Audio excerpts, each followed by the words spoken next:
2 లక్షల ఉద్యోగాలు ఇవ్వలేదు కాబట్టి ధర్నా చేస్తున్నాము.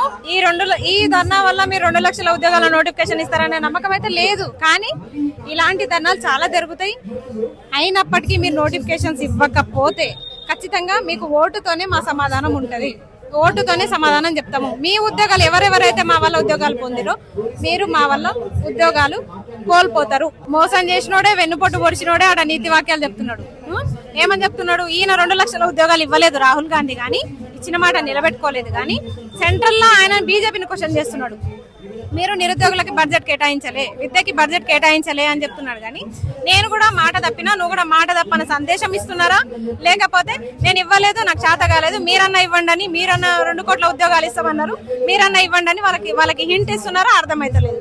కానీ ఈయన పెద్ద గురజాడ అప్పారావు లెక్క నీతులు అయితే చెప్తున్నాడు. దిద్దుబాటు అది ఇదని పెద్ద పెద్ద మాటలు మాట్లాడుతున్నాడు. విస్మరిస్తుంది, బలుపు చూపిస్తుంది.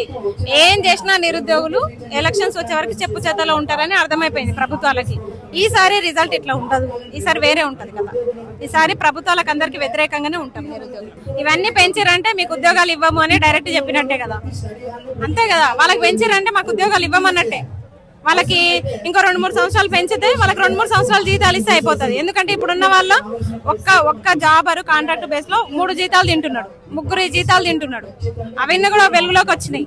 ఇవన్నీ వచ్చినప్పుడు ఇంకా ప్రత్యేకంగా నోటిఫికేషన్ ఇస్తాడన్న నమ్మకం అయితే లేదు. కాంట్రాక్ట్ లోనే దొబ్బకపోతున్నాడు ప్రభుత్వాన్ని. ఇప్పటి వరకు అయితే కాంట్రాక్ట్ బేస్ లో ఒక 4 ఉద్యోగాన్ని ఎట్లా వాళ్ళ 4 జీతాలని 1 పర్సన్ ఎట్లా తింటున్నారో అవన్నీ ఆధారాలతో సహా సేకరించినాము. ఖచ్చితంగా అవన్నీ వెలుగులోకి తీసుకొస్తాము. ఆ కాంట్రాక్ట్ బేస్ లో ఎవరెవరైతే దొంగలు ఉన్నారో, ఈ కాంట్రాక్ట్లు ఎవరెవరైతే తింటున్నారో అక్రమంగా, ఈ కాంట్రాక్ట్ టేబుల్ పైన చేతిలో ఎట్లా మారుతున్నాయో క్యాష్, అవన్నీ కూడా బయట పెడతాము. వాటి వెనకాలన్న ఎమ్మెల్యేలు, ఎంపీలు, వాళ్ళ పిఏలు అందరు కూడా నాటకాలన్నీ బయట పెడతాం. బయట పెట్టి ఏం చేస్తామంటే మా ఉద్యోగాలు మీరు ఎట్లా చేస్తారు? మా ఉద్యోగాలు ఒక్కరి పేరు మీద ఎట్లా ఇస్తారు? 3 జీతాలు ఒక్కరికి ఎట్లా ఇస్తారు? మా ఉద్యోగాలు అవి కాబట్టి మేము కొట్లాడి తీసుకుంటాం. ఖచ్చితంగా ఇప్పటికైనా సిగ్గు తెచ్చుకొని, బుద్ధి తెచ్చుకొని విదేశాలు తిరగడం కొంచెం పక్కన పెట్టి నిరుద్యోగుల పైన ఫోకస్ చేస్తే మంచిది.